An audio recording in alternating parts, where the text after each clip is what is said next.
¿Cuántos años tenía Juan cuando Dios hizo ese llamado? Juan el Bautista. Ni siquiera había sido engendrado.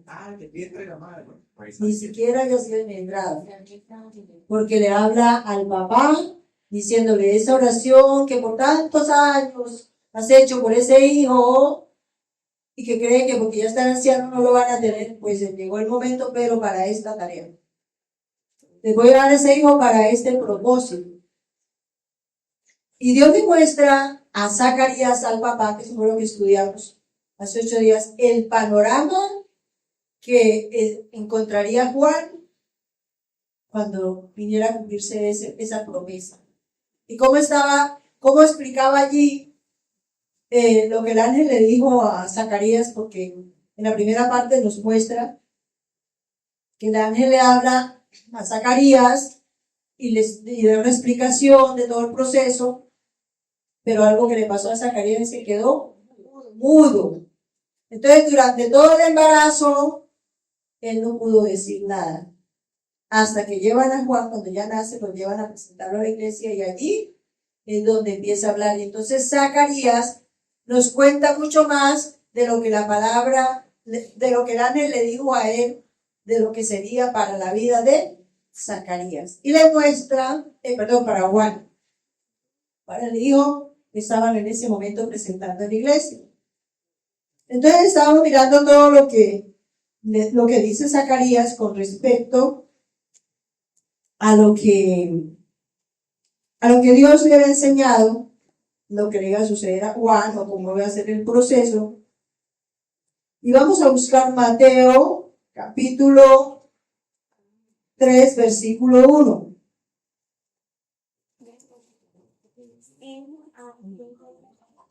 Mateo 3, 1.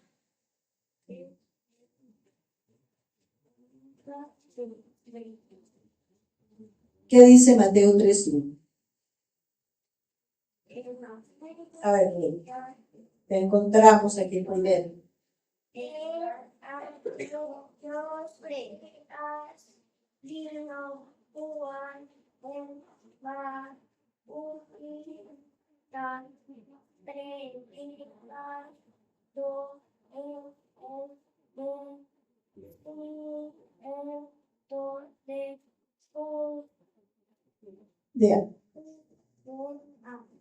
Amén, gloria a Dios, gracias. Gracias, diaconito. En aquellos días vino Juan, o sea, aquí ya encontramos a Juan, que en este momento, ¿cuántos años tiene Juan? Ahora sí, ¿cuántos años tiene?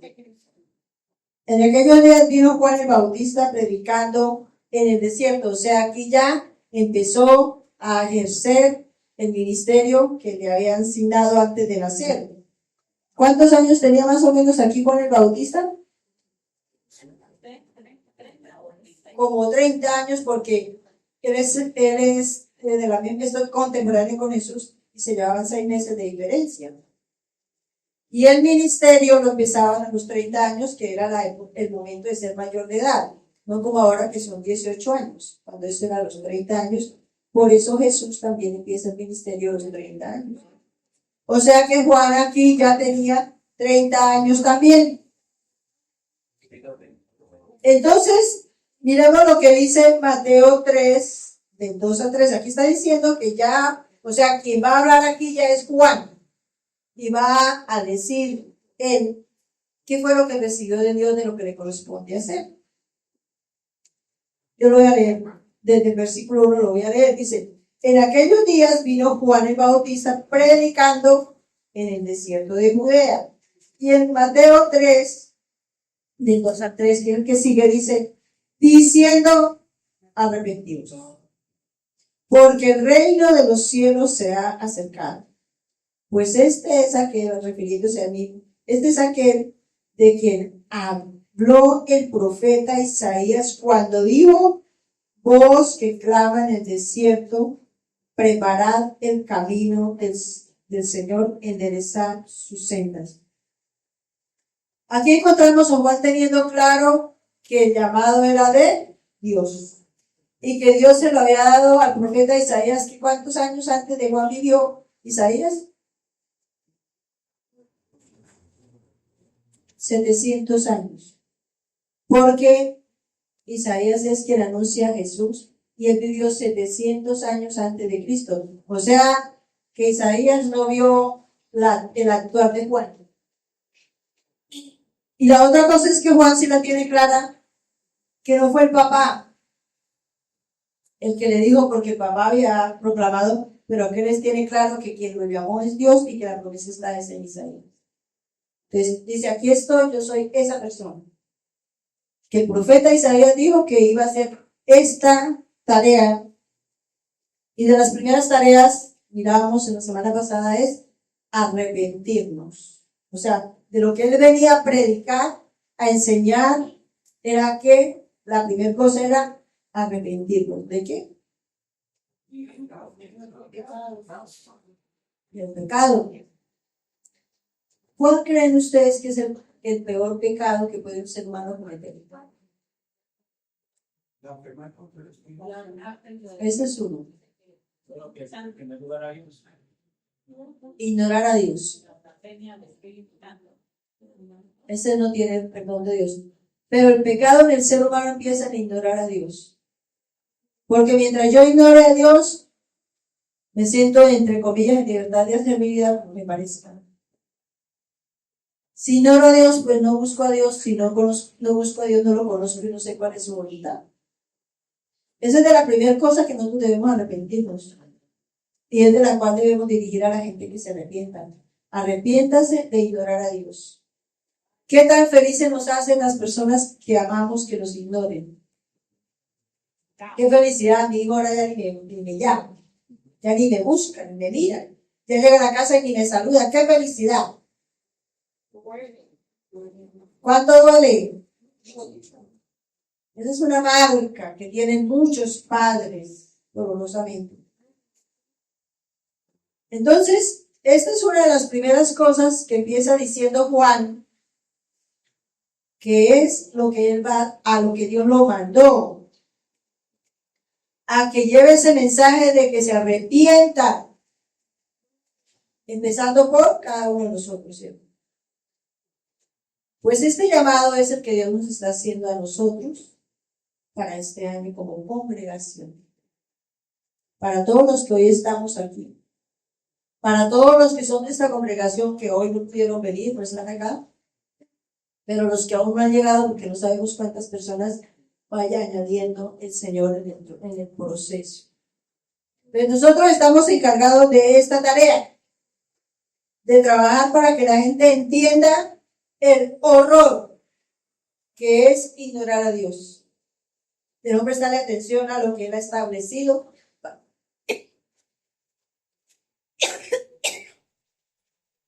Hoy me perdonan, por favor. Para lo que Él ha establecido que hagamos. Como lo ignoramos, pues no nos importa saber quién quiere Dios. Incluso conociendo la Biblia. Tú me sé la Biblia, pero si no la pone por obra está ignorando. Todas las instrucciones que nos entregan, pensemos en una empresa para trabajar, nos dan unas instrucciones. Y si las ignoro, ¿qué tan buen funcionario voy a ser? Yo no puedo ignorar las instrucciones que me dan en la empresa, incluso por eso hay una inducción y en el proceso le van enseñando no más cosas. ¿Cuánto más si es Dios? ¿Cuánto más si es Dios? ¿Por qué ignoramos? Porque no me interesa hacer la voluntad de Dios, sino vivir a mi manera y lo peor, empujar a los demás a lo mismo. Porque si yo no estoy haciendo las cosas correctamente, mucha gente, o sea, todos, como lo hemos explicado varias veces, todos somos líderes, para bien o para mal.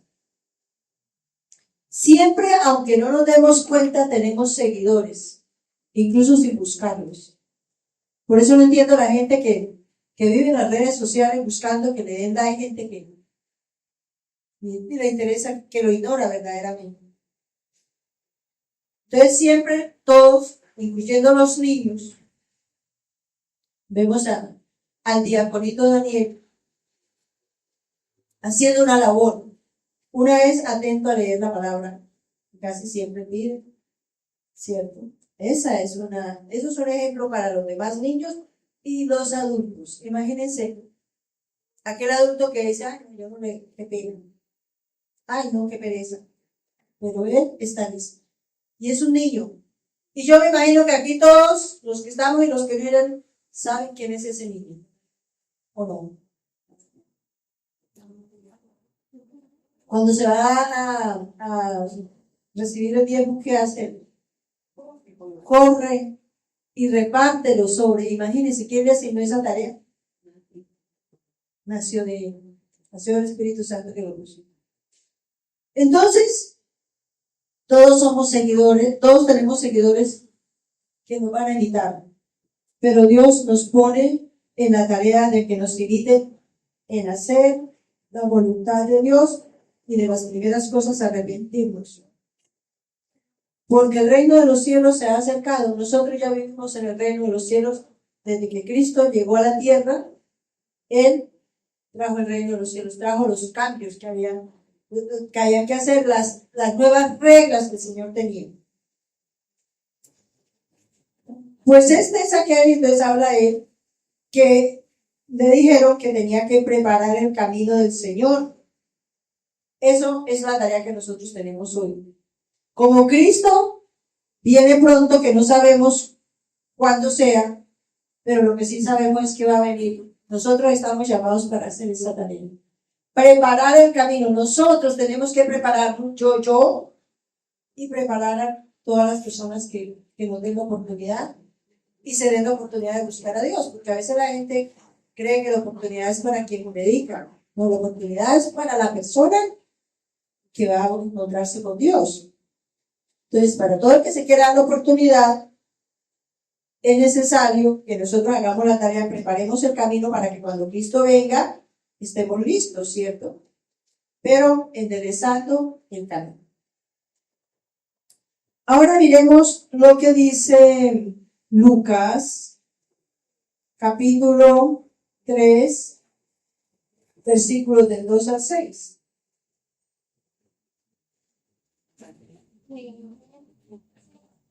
Lucas 3, del 2 al 6.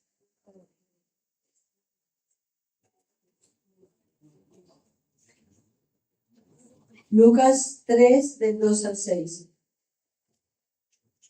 ¿Qué dice?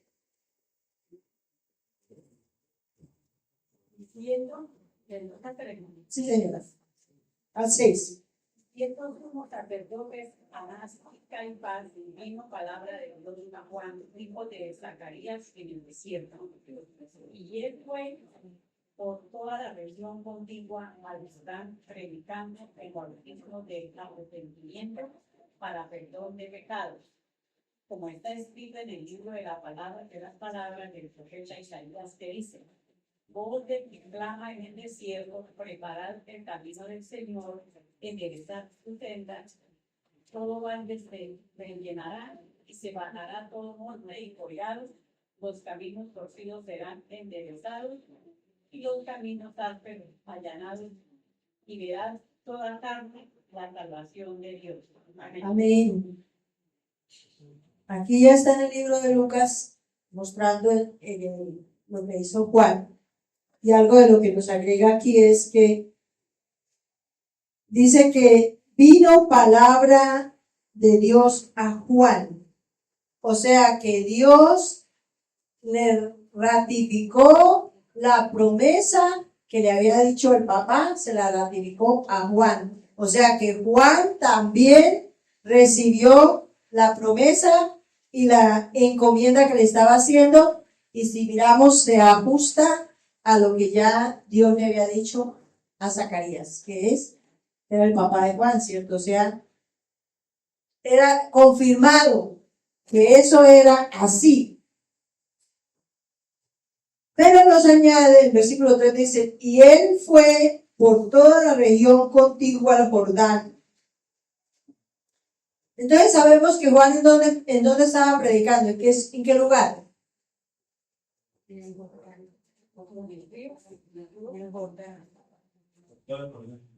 Exactamente. Sabemos que el bosque clama en el desierto, ¿cierto? Porque era un desierto, pero él no estaba ya en toda la polvareda donde no había nada, no. Él estaba junto al río Jordán, donde había gente a predicarle. No era que estaba allá gritando solo por allá al aire. No. Él estaba predicando a un grupo de personas que se encontraban en ese lugar, que eso cuando es el bautismo de Jesús se ve todo el montón de gente que iba, ¿cierto?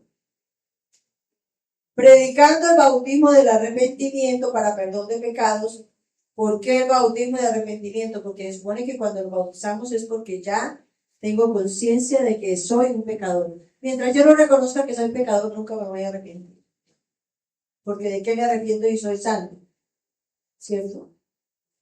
Una de las cosas que nosotros debemos trabajar en que la persona se concientice que verdaderamente es pecador. Eso no es para decirle que no se va para el infierno. Todo lo contrario, que Dios nos da la oportunidad de ser salvos. Pero cuando una persona se bautiza es porque ya tiene conciencia que verdaderamente no está haciendo bien las cosas conforme a Dios, sino conforme a sí mismo o haciendo lo que otros hacen, pero no a Dios. Porque ese es un gravísimo problema. Yo soy una mujer de Dios, yo no tengo nada que arrepentirme, yo leo la Biblia, yo oro, a veces me voy a la iglesia o todos los domingos voy a la iglesia. Pero ¿cómo vive? ¿Qué lenguaje tiene? ¿De qué habla? ¿Cómo es su vida interior? ¿Qué pensamientos maneja? ¿Qué actitudes tiene contra los demás? Entonces no es porque sepa, porque lea la Biblia, porque ore o me congregue que soy santo, no es porque entiendo los errores que estoy cometiendo y me voy a dedicar a hacer el cambio, a enderezar el camino. Porque de otra manera, cuando venga Cristo no va a entrar. Cuando venga Cristo por su iglesia, no va a estar, no, esas personas que creen que porque cumplimos un ritual, somos ya cristianos o salvos, con toda la certeza se van a quedar dolorosamente. Pero nosotros, que ya Dios nos en su misericordia nos ha dado entendimiento que tenemos que hacer con ellos. Predicar, orar, ayunar, insistir. Que no, que es que esa persona tiene el corazón duro. Problema de ellos. Nosotros hacemos la tarea. ¿Cierto? Entonces la persona se bautiza declarando que se va a comprometer a cambiar. No que se bautice porque ya es santo, sino porque ya reconoció que no es santo, pero que va a entrar en el proceso. Se va a comprometer con Dios a hacer el cambio. Igual en el versículo 9 dice, en el versículo 5 dice, todo valle será rellenado. ¿Qué es un valle? ¿Qué lugar es un valle? ¿Qué forma tiene?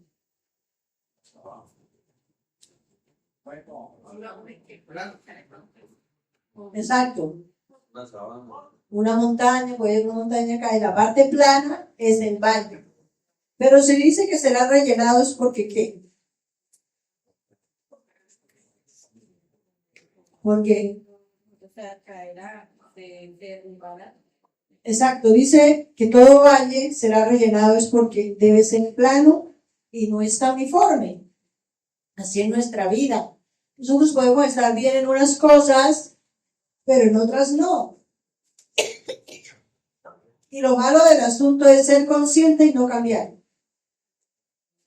Porque hay algo que nosotros debemos pedirle a Dios y es que nos muestre los pecados ocultos que tenemos y que no nos damos cuenta.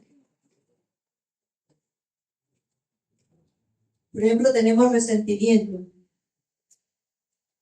Y nosotros decimos, no, yo no tengo resentimiento contra esa situación, a veces contra las situaciones, con las personas. No, yo ya perdoné, ya me olvidé.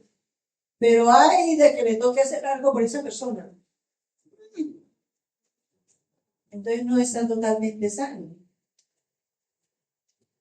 que yo soy una persona súper educada, súper amable, mientras no me enojo. ¿Y eso qué gracia tiene? Es que cuando uno está contento, pues no pelea. Pero si algo le hacen, entonces ya no. Eso sí fue que me la hizo, yo tenía que responder así. Ese valle no está claro. Como nos tenemos que ser humildes. Humildes. Y que el otro dijo que yo me voy a morir y que se va a esperar. Que diga, yo le obedezco a Dios y me quedo. Porque si estoy que me reviento y abro la boca de ahí para allá, eso hay una explosión. Entonces, todo valle, toda aquella cosa que yo manejo a medias, debo llevarla a que quede totalmente en línea. Esa es una de las cosas que nos enseñan. Y se bajará todo monte. ¿Qué es un monte? Montaña. ¿Qué significa la montaña? Que se tiene que bajar a la medida del valle. El pecado de la soberbia, de la arrogancia, de la altivez, porque nos sentimos por encima de nuestro. Yo para eso le pago a usted, para eso le pagué, para que me dé, para que me haga. Soberbia, arrogancia. Y si yo le diga a usted que hiciera así, ¿por qué no lo hizo así? Arrogancia, soberbia. Porque no es que no reclame. Instrucciones, no le hicieron. Cuénteme, ¿por qué no lo hizo así? Ah, porque fue que no quiso. Bueno, vamos a hacerlo así porque es que así es como funciona. No tengo que gritarle, no tengo que sacarle en cara lo que le di, ni lo que le hice, ni lo que le estoy haciendo.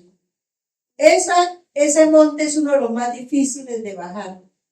La soberbia, la arrogancia. Es que yo soy el que mando. Es porque yo digo. Ese monte es difícil, pero toca bajarlo a la medida de la llanura. Y esa parte es uno de los pecados que andan por ahí guardaditos. Nos toca trabajar mucho en eso, porque eso trae consecuencias graves. La palabra de Dios dice que a los soberbios los mira de lejos. ¿Ustedes se imaginan? Como que lo hay por allá. ¿Ustedes se imaginan que Dios le toque hacer eso con nosotros porque tenemos esa mala forma de hacer? Todo monte y collado los montes más bajitos. Los caminos torcidos. ¿Y eso es qué? Que nos toparán los caminos torcidos que tenemos.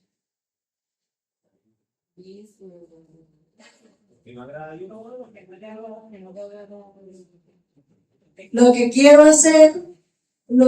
hacer a mi manera, saliéndome un poquito de lo que Dios manda.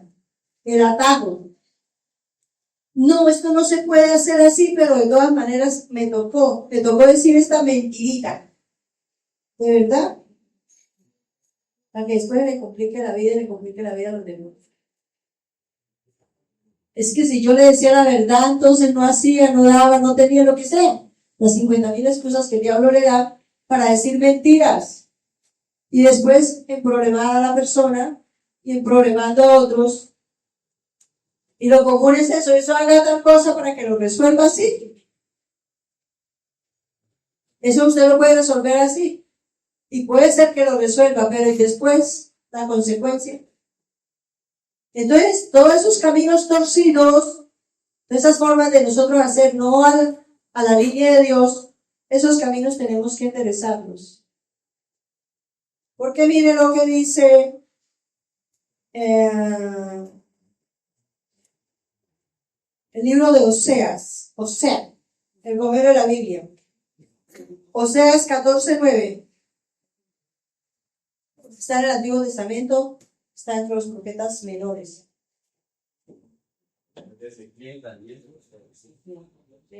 Oseas 14:9.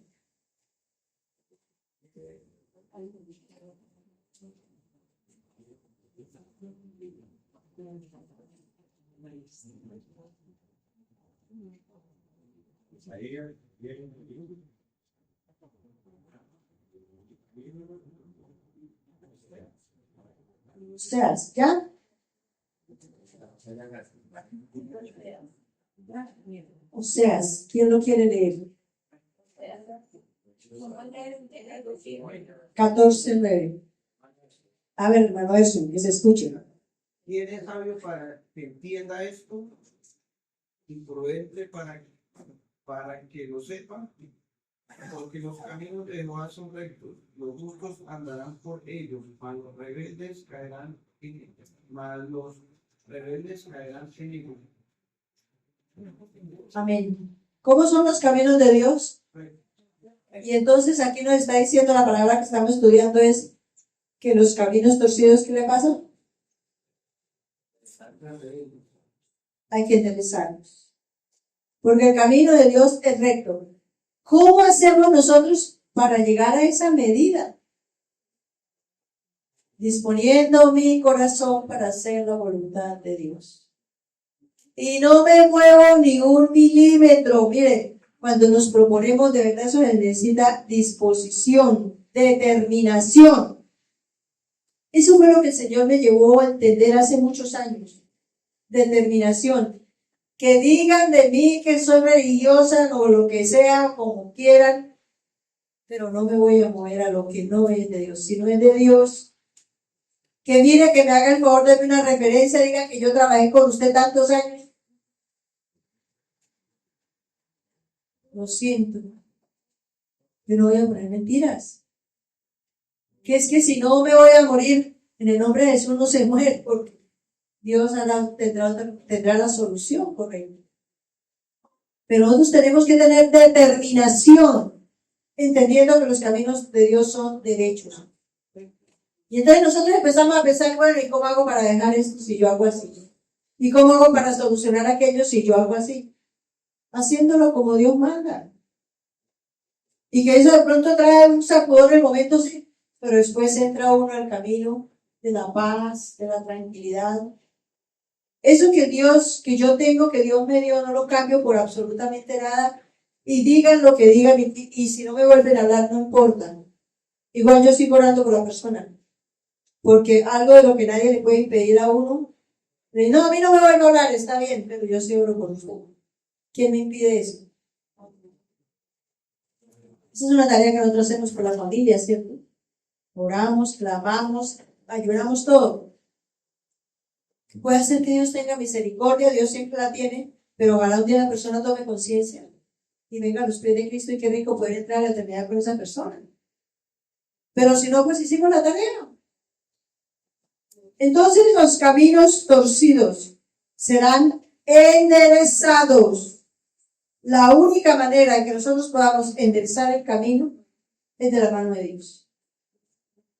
Es buscándolo con todo nuestro corazón, con todas las formas que Él tiene establecidas, las que Él tiene, no las que nosotros nos inventamos. Eso voy a poner una velita ahí y con eso me meto candela a la casa. Eso es lo que se ve, ¿cierto? Entonces es de la manera de Dios. Solamente de la mano de Dios lo podemos lograr. Y eso fue lo que enseñó Juan. ¿Qué les decía? Arrepiéntase. Mire que el hacha está puesta a la raíz. Mire que el momento se acerca. Aprovéchelo. Fíjense que Juan predicaba para la venida de Cristo. La primera venida. Pero esta es superior. Porque Cristo viene para el arrebatamiento. O sea, ahora la cosa es más seria que cuando eso. Porque Cristo venía y nos iba a enseñar y todo, iba a traer la salvación para el que la aceptara. Pero ahora la cosa es más seria porque ahora podemos estar vivos y venir Cristo en el arrebatamiento y quedarnos. Yo no sé si ustedes se ponen en ese lugar, en ese momento, cómo sería terrible y que nos enteramos que vino Cristo para el arrebatamiento y yo me quedé. Me parece a mí aterrador, de lo más aterrador de la vida. Me quedé. que por mi culpa quedaron mis hijos, se quedó mi familia porque no vieron en mí a una persona de testimonio. Ahora si se quedaron habiendo hecho la tarea, pues ya es otra cosa. Pero que por mi culpa que yo lleve a la gente al infierno, impresionante. Es la única manera de que logramos que verdaderamente nosotros entendamos la manera de conocer y seguir el camino recto es Dios. Porque no seremos capaces de enderezarlo nosotros solos. Porque dentro de las cosas que queremos es que creeremos que nos enderezamos, pero aún seguimos haciendo lo mismo. De otra manera, pero mal, porque no es a la manera de Dios. La única forma de hacerlo es a la manera de Dios. Serán enderezados los caminos ásperos, allanados. ¿Qué serán los caminos ásperos?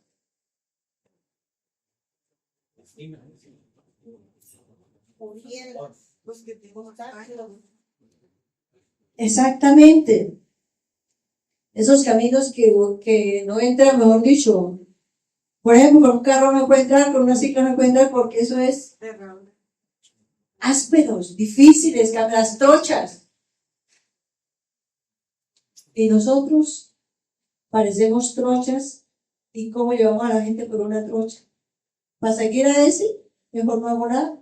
Para hacer lo que este dice y hace, mejor yo no sigo. Mejor yo no busco a Dios. Mejor me quedo así. Nosotros tenemos que hacer la tarea. Nosotros tenemos que cambiar de actitud, de forma, de proyecto de vida. El proyecto de nosotros a partir de hoy debe ser seguir a Cristo fielmente, sí o sí. Esa es la palabra rema que Dios nos está entregando para este año. Miremos algo que dice Juan, en el Evangelio de Juan. Juan el Bautista tuvo esta visión, y lo dice en el Evangelio de Juan 1:29. Evangelio de Juan 1:29.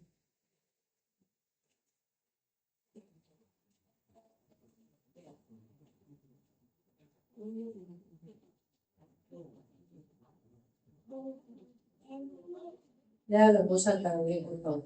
¿Sí? Juan a Jesús, que venía a él, dio aquí el Cordero de Dios, que aquí ¿Quién quita? quita el pecado El pecado. El pecado del mundo. Amén. Gracias, bebé. El siguiente día vio Juan el Bautista, a Jesús, que venía a él y dijo: he aquí el Cordero de Dios que quita el pecado del mundo. Es el único que lo dijo así. ¿Por qué era Jesús el Cordero que quitaba el pecado del mundo? Porque recuerden que en la semana de Pascua había un ritual donde cada familia cogía un cordero y lo mataba para que ese cordero se hiciera responsable de mi pecado. De alguna manera le entregaba mi culpa, él pagaba el precio de mi pecado. Ese era el ritual, eso era lo que significaba. Pero Cristo fue el último cordero inmolado que verdaderamente quitó el pecado del mundo, que lo quita de nosotros cuando lo disponemos. Porque ese cordero que la gente mataba, cada año tenían que hacer ese mismo ritual. Y eso no tenía el mismo valor que hoy sí nosotros tenemos. Ese es Juan el Bautista el que declara eso, el único. Ese es el Cordero de Dios que quita el pecado del mundo. Ahí mismo, en Juan, capítulo 1, versículo de 32 al 34, mire algo más de lo que nos dice. Venga, lo leo yo. Capítulo 1, del 32 al 34, de Evangelio de Juan, ahí donde estamos. También dio Juan testimonio diciendo: vi al Espíritu que descendía del cielo como paloma y permanecía sobre él. Y yo no le conocía, pero el que me envió a bautizar con agua, aquel que me dijo: sobre quien veas descender el Espíritu y que permanezca sobre él, Ese es el que bautiza con el Espíritu Santo. Y yo le vi y he dado testimonio de que este es el Hijo de Dios. ¿Qué tal el privilegio que tuvo Juan de identificar el Hijo de Dios en ese momento que Jesús no había declarado que él era el Mesías? Todavía aquí no se había presentado el templo. Aquí apenas se iba a bautizar, aquí se acababa de bautizar. Imagínense el privilegio de Juan Bautista. Si Dios nos está diciendo que nosotros como congregación, como cuerpo, tenemos que hacer esta tarea, porque ahora vamos a preparar la venida del Señor, de la segunda venida, en esto estamos, debemos analizar la vida de Juan el Bautista. Juan el Bautista renunció a todo. También muere jovencito, como a los 31 años, porque él muere decapitado. Mira la muerte tan aterradora que tuvo. ¿Y por qué es que los cristianos se mueren? ¿Ah?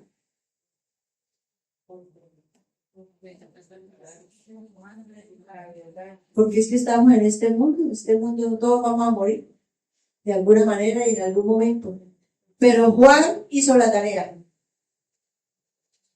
y entregó la tarea a Jesucristo para que él fuera el que siguiera ese ministerio que le había sido asignado. Eso es lo que nos corresponde a nosotros.